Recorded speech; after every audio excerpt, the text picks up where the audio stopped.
परिचय।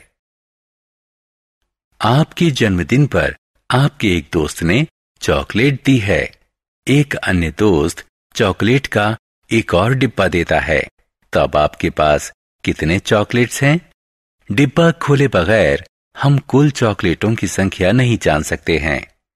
ऐसी स्थिति में हम चॉकलेट की अज्ञात संख्या के लिए चर का प्रयोग करते हैं। इस समीकरण को हल करके चॉकलेट की अज्ञात संख्या ज्ञात कर सकते हैं। उद्देश्य। इस पाठ के अंत में आप निम्न करने में सक्षम हो जाएंगे: समीकरण हल करना, लंबाई और दूरी से संबंधित समस्याओं में इसका प्रयोग करना।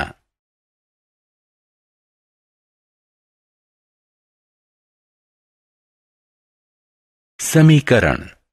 एक गणितीय कथन जिसमें दो व्यंजक हों और जिसे समता के चिन्ह से अलग किया हो, उसे समीकरण कहते हैं। समता के चिन्ह के बाएं तरफ के व्यंजक का मान चिन्ह के दाएं तरफ के व्यंजक के मान के बराबर होता है। समीकरण के कुछ उदाहरण हैं। एक या दोनों व्यंजकों में चर हो सकते हैं। जब किसी समीकरण में केवल एक चर हो तो उसे एक चर वाला समीकरण कहते हैं। जैसे यदि किसी समीकरण में दो चर हों तो उसे दो चर वाला समीकरण कहते हैं। जैसे रैखिक समीकरण। यदि किसी समीकरण में चर x की अधिकतम घात 1 हो तो इसे रैखिक समीकरण कहते हैं। जैसे दूसरे शब्दों में रैखिक समीकरण में सिर्फ रैखिक बहुपद होते हैं। समीकरण के पक्ष। समता चिन्ह के बाएं तरफ के व्यंजक को LHS और दाएं तरफ के व्यंजक को समीकरण का RHS कहते हैं। LHS और RHS समीकरण के पक्ष होते हैं।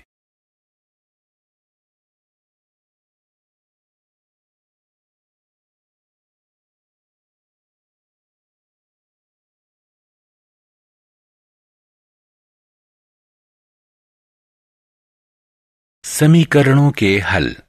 चर का वह मान जो समीकरण को संतुष्ट करे उसे समीकरण का हल कहते हैं। निम्न समीकरण पर ध्यान दीजिए। इसलिए 9 समीकरण x = 3 = 12 का हल है, क्योंकि यह समीकरण को संतुष्ट करता है। ध्यान दीजिए कि दूसरे महान समीकरण x = 3 = 12 के हल नहीं हैं, क्योंकि वे समीकरण को संतुष्ट नहीं करते हैं। समीकरण को हल करना। समीकरण के संतुलन को बनाए रखने के लिए हम समीकरण के एक पक्ष में जो संक्रिया करें उसे दूसरे पक्ष में भी अवश्य करना चाहिए। किसी समीकरण को हल करने का यह मूलभूत नियम है। पक्षांतरण विधि। हमने देखा है कि पक्षांतरण विधि किसी समीकरण को हल करने की सबसे सुविधाजनक विधि है। इस विधि को अपनाने के लिए निम्नलिखित नियमों का प्रयोग किया जाता है। किसी समीकरण का कोई पद जिसे एक पक्ष से दूसरे पक्ष में स्थानांतरण या पक्षांतरण किया जा सकता है, अपना चिन्ह बदल देता है। जैसे यदि x - 12 = 5 तो x = 5 + 12। यदि x = 1 = कोष्ठक में -2x तो x = 2x = कोष्ठक में -1। एक पक्ष में यदि संख्या से किसी चर या अचर में विभाजन किया जा रहा है तो पक्षांतरण के बाद उसे संख्या से गुणन किया जाएगा। इसके उलट भी सत्य है। जैसे 5x = 10 हो जाता है x = 10 × 5 = 50 के। 5x = 10 हो जाता है x = 10/5 = 2 के। इस नियम के प्रयोग से चरों को बाएं पक्ष में और अचर पदों को दाएं तरफ पक्षांतरण कर दिया गया है।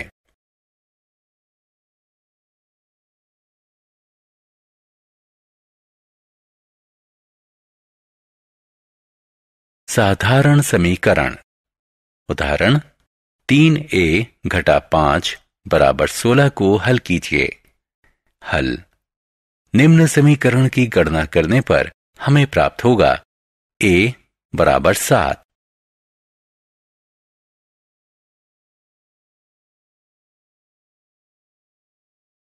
दोनों पक्ष में चर वाले समीकरण। उदाहरण x घटा 3 बराबर 5 जमा 5x को हल कीजिए। हल। निम्न समीकरण की गणना करने पर हमें प्राप्त होगा x बराबर कोष्ठक में घटा 2।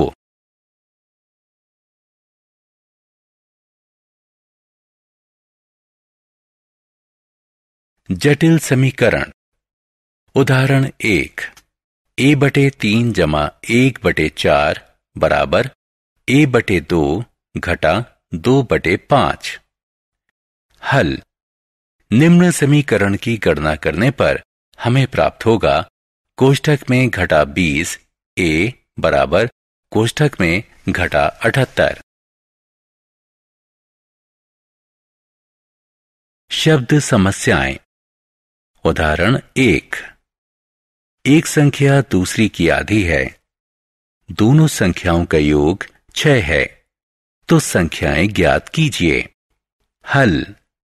मान लीजिए कि उनमें से एक संख्या x है, अतः दूसरी संख्या बराबर x बटा 2।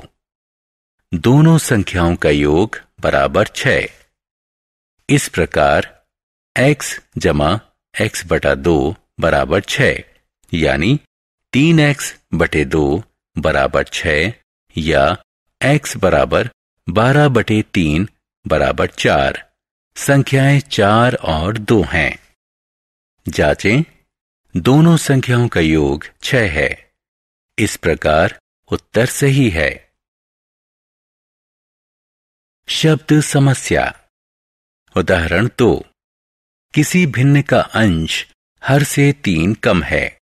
यदि अंश में 1 का योग किया जाए तो हर में 3 की वृद्धि होती है और भिन्न 1 बटा 2 के बराबर हो जाता है। असली भिन्न का पता कीजिए। हल। मान लीजिए कि असली भिन्न का हर x है। यदि अंश हर से 3 कम है तो अंश बराबर x घटा 3। असली भिन्न बराबर x घटा 3 बटे x। नए भिन्न का हर बराबर x जमा 3। नए भिन्न का अंश बराबर कोष्ठक में x घटा 3 जमा 1 बराबर x घटा 2। नया भिन्न बराबर x घटा 2 बटे x जमा 3। नया भिन्न हो जाता है 1 बटा 2। इस प्रकार कोष्ठक में x घटा 2 बटे कोष्ठक में x जमा 3 बराबर 1 बटा 2। निम्न समीकरण की गणना करने पर हमें प्राप्त होगा x बराबर 7। इसलिए चूंकि असली भिन्न x घटा 3 बटे x बराबर 4 बटे 7 है। जांचें। असली अंश जमा 1 और असली भाजक जमा 3 होगा, जो कि बराबर होगा 1 बटे 2 के। अतः यह समीकरण संतुलित है।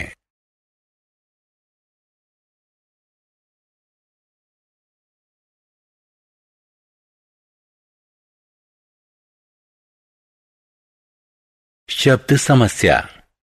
उदाहरण 3 यदि 2 संख्याओं का योग 35 है और उनका अंतर 13 है तो संख्याएं ज्ञात कीजिए। हल। मान लीजिए कि एक संख्या x है, अतः दूसरी संख्या कोष्ठक में 35 घटा x होगी। दोनों संख्याओं का अंतर 13 है, तो समीकरण होगा कोष्ठक में 35 घटा x बराबर 13। इसे हल करने पर हमें x बराबर 11 प्राप्त होगा। दो संख्याएं 11 और 24 हैं। जांचें, दोनों संख्याओं का योग बराबर 11 जमा 24 बराबर 35। दोनों संख्याओं का अंतर बराबर 24 घटा 11 बराबर 13। अतः उत्तर सही है। उदाहरण, दो संख्याओं का अनुपात 3:4 है। दोनों संख्याओं का योग 56 है। तो संख्याएं ज्ञात कीजिए। हल, मान लीजिए कि संख्याएं 3x और 4x हैं। इनका योग 56 है। 7x बराबर 56, x बराबर 8, इसलिए संख्याएं 3 गुणा 8 बराबर 24 और 4 गुणा 8 बराबर 32 हैं।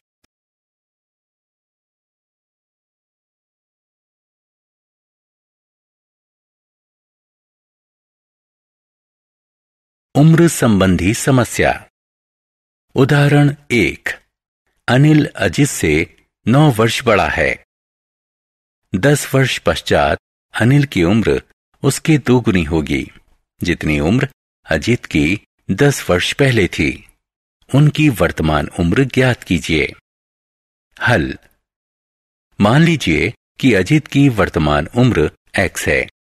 दी गई सारणी को देखिए। इस प्रकार बराबर x जमा 19। समस्या में कहा गया है कि अब से 10 वर्ष पश्चात अनिल की उम्र उसके दोगुनी होगी, जितनी उम्र अजित की 10 वर्ष पहले थी। आज से 10 वर्ष बाद अनिल की उम्र बराबर x जमा 19। समीकरण 1, आज से 10 वर्ष पहले अजित की उम्र बराबर x घटा 10। समीकरण 2, अतः इसे हल करने पर हमें प्राप्त होगा x बराबर 39। उनकी वर्तमान उम्र है अनिल बराबर 48 वर्ष, अजित बराबर 39 वर्ष। जांचें, आज से 10 साल बाद अनिल 58 वर्ष का होगा। अजित की 10 साल पहले उम्र थी 29 वर्ष। जांच, 58 बराबर 2 गुणा 29, यहां LHS बराबर RHS, लंबाई और दूरी की समस्या।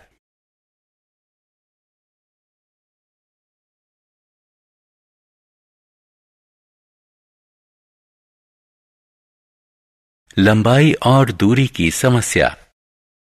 उदाहरण 2, एक आयत की लंबाई उसकी चौड़ाई से 6 इकाई अधिक है।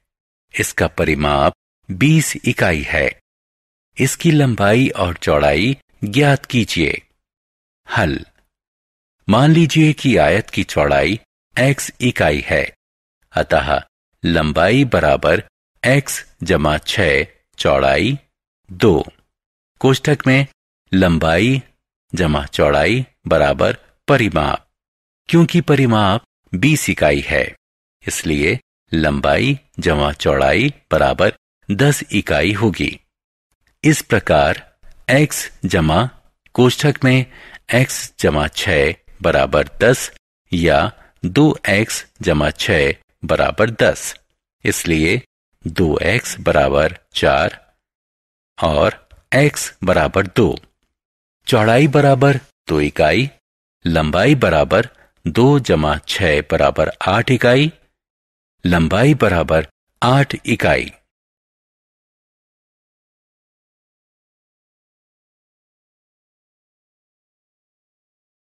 आयु संबंधी समस्या। उदाहरण, दो स्थानों A और B के बीच 240 किलोमीटर की दूरी है।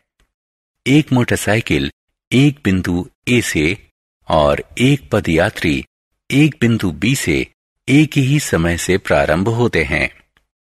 मोटरसाइकिल की चाल पदयात्री की चाल से 15 गुना अधिक है। प्रारंभ करने के 3 घंटे बाद एक बिंदु M पर दोनों मिले। बिंदु A बिंदु B से कितना दूर है? हल, कुल दूरी 240 किलोमीटर है। मान लीजिए कि पदयात्री x प्रति घंटा की चाल से चलता है। कुल दूरी बराबर 240 किलोमीटर। पदयात्री द्वारा तय की गई दूरी जमा मोटरसाइकिल द्वारा तय की गई दूरी बराबर 240 किलोमीटर। इसे हल करने पर हमें मिलेगा x बराबर 5। वे एक बिंदु M पर मिलेंगे जो B से 15 किलोमीटर और A से 225 किलोमीटर दूर है। सारांश। आइए हमने जो कुछ सीखा है उसे संक्षेप में दोहराएं। एक या एक से अधिक चरों वाले दो बीजीय व्यंजकों के बीच समता कथन को समीकरण कहते हैं। यदि किसी समीकरण में किसी चर यानी s की अधिकतम घात 1 है तो इसे रैखिक समीकरण कहते हैं। समीकरण को सत्य बनाए रखने के लिए समीकरण के एक पक्ष में की जाने वाली संक्रिया दूसरे पक्ष में भी करनी चाहिए। पक्षांतरण विधि। 1. कोई पद समीकरण के एक पक्ष से दूसरे पक्ष में पक्षांतरित किया जा सकता है लेकिन उसका चिन्ह परिवर्तित हो जाएगा। 2. यदि किसी एक पक्ष के चर या चर में किसी संख्या से विभाजन किया जा रहा है तो पक्षांतरण के पश्चात दूसरे पक्ष में उस संख्या से गुणन होता है।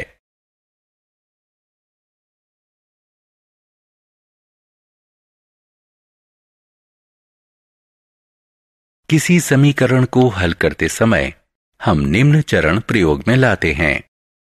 अज्ञात को चिन्हित करते हैं, दिए गए तथ्यों को पहचानते हैं, दिए गए संबंधों के आधार पर समीकरण बनाते हैं, समीकरण को हल करके अज्ञात का मान करते हैं,